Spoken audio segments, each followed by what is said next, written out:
ਆਵੇ ਸਜਣਾ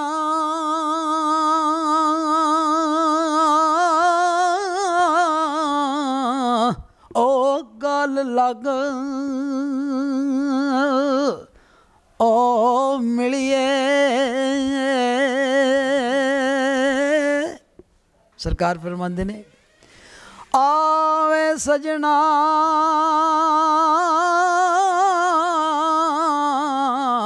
ਉਹ ਗਲ ਲੱਗ ਉਹ ਮਿਲੀਏ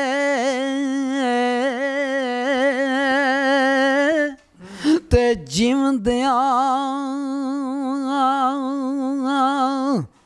ਉਹ ਇੱਕ ਵਾਰੀ ਤੇ ਮਾਰ ਗਇਓ ਤੇ ਕਬਰ ਤੇ ਆਇਆ ਫਿਰ ਆਉਣਾ ਕਿਸ ਔਕਾਰੀ।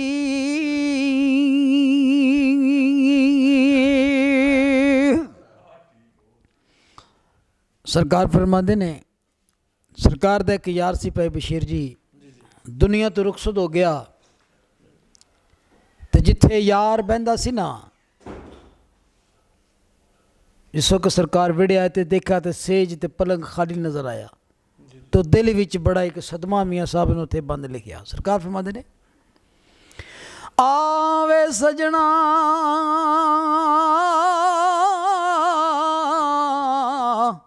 ओ खाली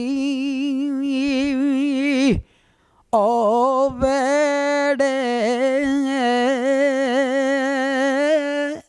आवे सजना ओ खाली वेड़े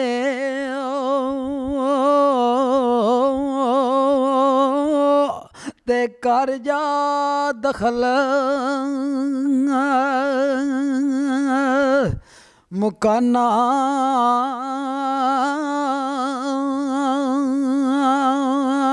ते महबूबा नो विद्या करके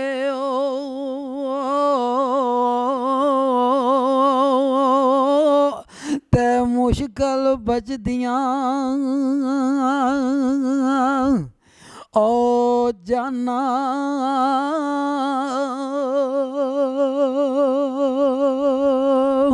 ते नारो चलिए। किस मकाम के हजूर ने बंद लिखिया आपे खड़ी सरकार अपने मुर्शिद के दरबार ते अपनी दाड़ी ना झाड़ू देंदे देंदियां सरकार दा तीला अख विच चुभ्या तो सरकार ने अपनी अख नूं मुखातब होकर फरमाया नारो चलिए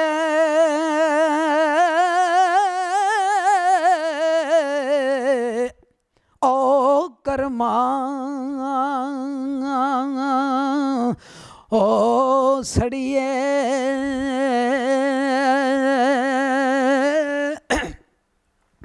नारो चलिए कर्मा सड़िए ओ गार को सबर सुदैने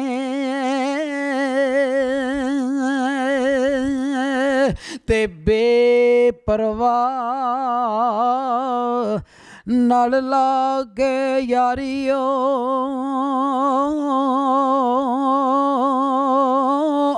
ते पैंदे जे दुखड़े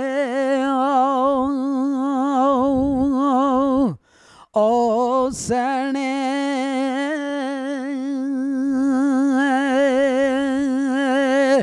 ते दुनिया एक ओ मुसाफिर खाना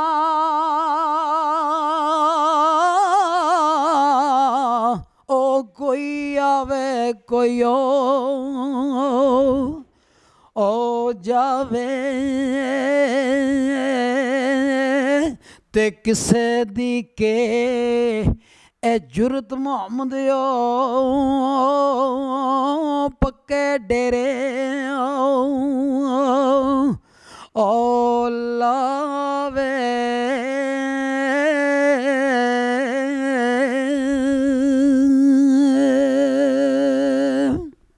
बल्ले जी शाह जी बल्ले बल्ले मैं जी लाइव ही जनाब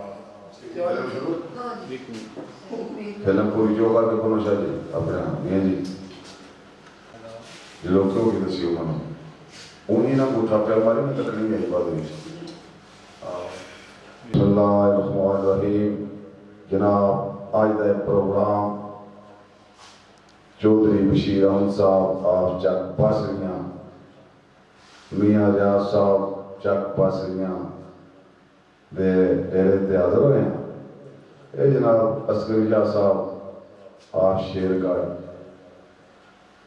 ये शहजादा सैफ अल मलूक अपने अंदाज दे विच किताबी अंदाज दे विच ये सानू अज कोई सुनाउण दे अल्लाह खैर ही करे ते तुहानू मैं एक बैन सुनाना पहले केड़ी गल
एक जागदा